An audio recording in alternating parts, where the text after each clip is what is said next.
चैत के चढ़ल असर जो बन करे लसर लसर।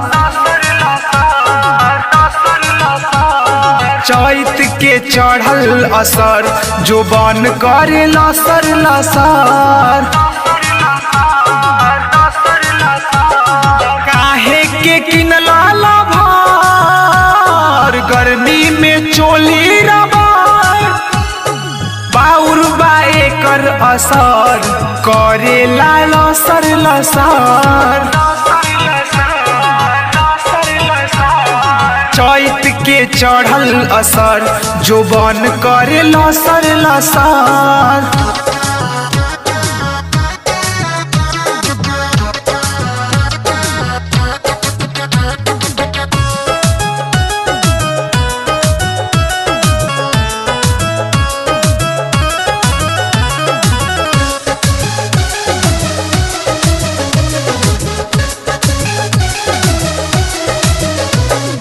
कहला पोल्हा के कुल क्रिया खिया के पेन्हतानी भादर से लुका के हो।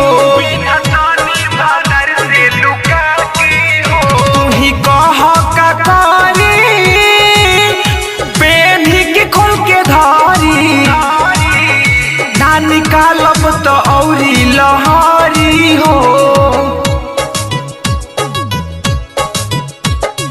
करिया हो जाई बटर जो बन करे लसर लसर। चैत के चढ़ल असर जो बन करे लसर लसर।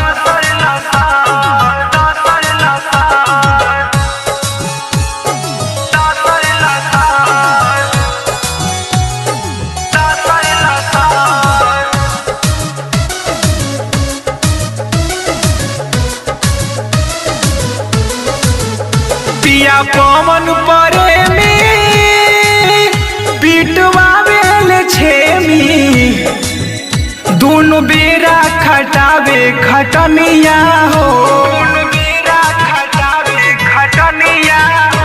नवासी नगेंदर दुखबा बड़ी अंदर कह कैसे के करी कटनिया हो।